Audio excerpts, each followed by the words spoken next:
सख्त बर्फबारी हो रही थी, हर तरफ सफेद चादर बिछी हुई थी और उन सर्द हवाओं में एक तोता और उसका नन्हा सा बच्चा चुपचाप एक घर की तलाश में चलते जा रहे थे।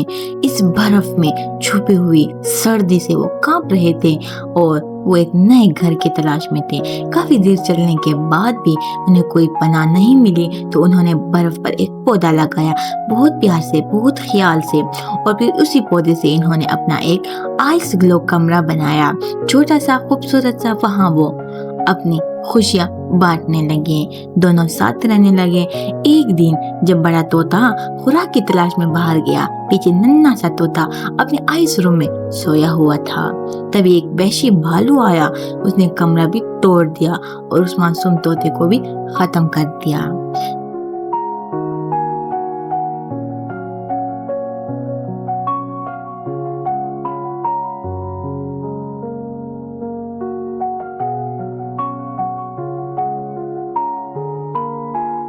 जब बड़ा तोता वापस आया, उसने टूटा हुआ घर देखा और अपने बेजान बेटे को वो वहीं बैठ गया और रो रो कर कहने लगा, मैंने सिर्फ मोहब्बत की थी, सिर्फ सुकून चाहा था, लेकिन आखिर में क्या मिला?